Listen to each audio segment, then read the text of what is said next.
Hello, my name is Todd. Welcome to my kitchen. I'm best known as Best Reality 6718 on Reddit.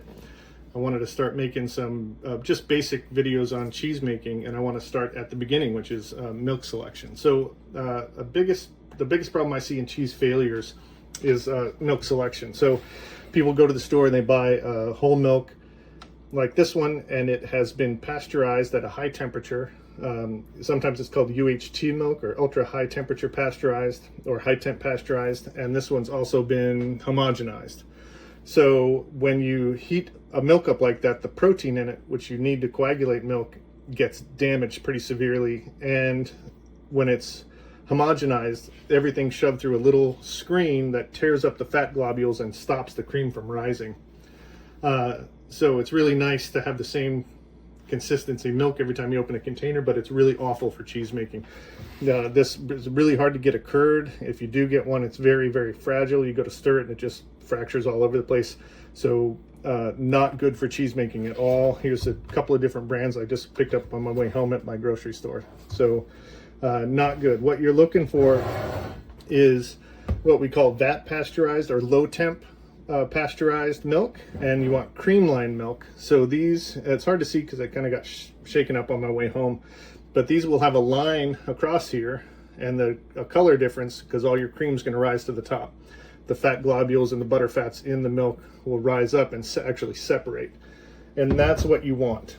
You want a cream top milk. Here's another one, and this one's 6%. These ones are going to be closer to 3.5%. So and this is in America. I know other countries are a little bit different, but what you want is a low temperature or vat pasteurized cream top milk. These are excellent for cheese making. I've made a lot of really good cheeses with them. So they're nothing to sneeze at for sure. When you pasteurize a milk like this, you kind of have a blank slate. So all the bacteria that you're going to put in here are what you're going to get. With raw milk, which is what I usually use, it comes with bacteria, so you're going to reduce the amount of culture you add into a raw milk. But we're just talking about very beginning cheese making and what you can find at your store. So vat pasteurized, low temp pasteurized, cream top milk, that's what you want. That's the good stuff. So how does milk coagulate? This is kind of the important part, and this is why damaged proteins matter. So when you have, let's talk about just how it works. And I made this little, you can check out my beautiful artwork here. So these are what are called casein micelles, and these are proteins in the middle here, and these are catechosin strings that come out of it, and then the green around here are fat globules. So this protein is what you want intact. So the way I like to think about this is think about these like Medusa's head, right? So this is her head here, and all of these catechosin chains that come out the end are the snakes in her head. And on the end of each one of these snakes is obviously the snake head, and these are negatively charged, so they don't like each other. So anytime these protein globs go next to each other, they repel each other. The snakes don't like each other, so they try to get away from each other. That's what keeps everything kind of static in the milk. Fat globules just kind of big blobs of butterfly fat, and they have a little coating on the outside of them that has enzymes in it, but otherwise these all want to repel each other and stay kind of static in the milk. That's why these fat globules will rise. They're lighter than the water, so they will rise to the top, and that's how you get the cream on the top of your milk. When milk is homogenized, all these fat globules and the protein are sent through a filter, and these are all torn up into tiny little bits. The protein gets really damaged. Inside these proteins are calcium phosphate, and that's the little black spots in there. So the calcium is basically the blood inside Medusa's head.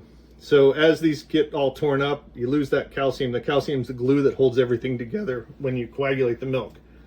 So once you damage that and all that calcium goes out, there's nothing to glue it together. Now you've got all these that are all torn up, and it doesn't work. So when you have good milk, these are all nice and put together. You have all these strings, the snakes sticking out with the negative charges. They're keeping each other away. What the rennet does is it comes in and lops the head off the snake.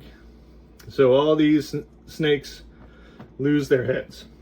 And when that happens, those negative charges fall off. These are what we call the heads themselves are hydrophilic. They like water. Once you lop them off, all these become hydrophobic. They don't like water. So now when these protein bundles get together and these headless snakes that are bleeding calcium get together, these now all want to stick together. When they stick together, they form a net. So say you have one over here, they will form a net that traps all these fat globules. So that's what forms the matrix and coagulates your milk. The more damaged these are, the less they want to stick together like this. Or this calcium will leach out. Refrigeration does it, pasteurization also does it. Even low temp pasteurization will damage these such that calcium wants to leak out. When you add calcium chloride back into your milk, it fills these heads back up with that sticky blood. So when you lop the heads off the snakes, they want to stick together. So that's basically how, in a really simple terms, how your milk coagulates when you add rennet. The acid coagulation is a little bit different. So a lot of the failed mozzarella that you see, the acid coagulation, you're adding acid, which will lower the pH. It makes it more acidic. These heads will eventually just kind of die. They don't really get cut off, but they lose that negative charge, and all this protein here in the middle breaks down and starts leaking calcium. So you get a completely different kind of coagulation. The structure is different and the texture is different. So anyway, that's the basics on milk. Anyway, I hope I didn't screw it up too bad, and I hope it made sense. Oh, by the way, that's my Instagram. I'm going to put these videos there. I don't know where else to put them right now. So if you need to refer back to them, if they get lost in the thread, you can.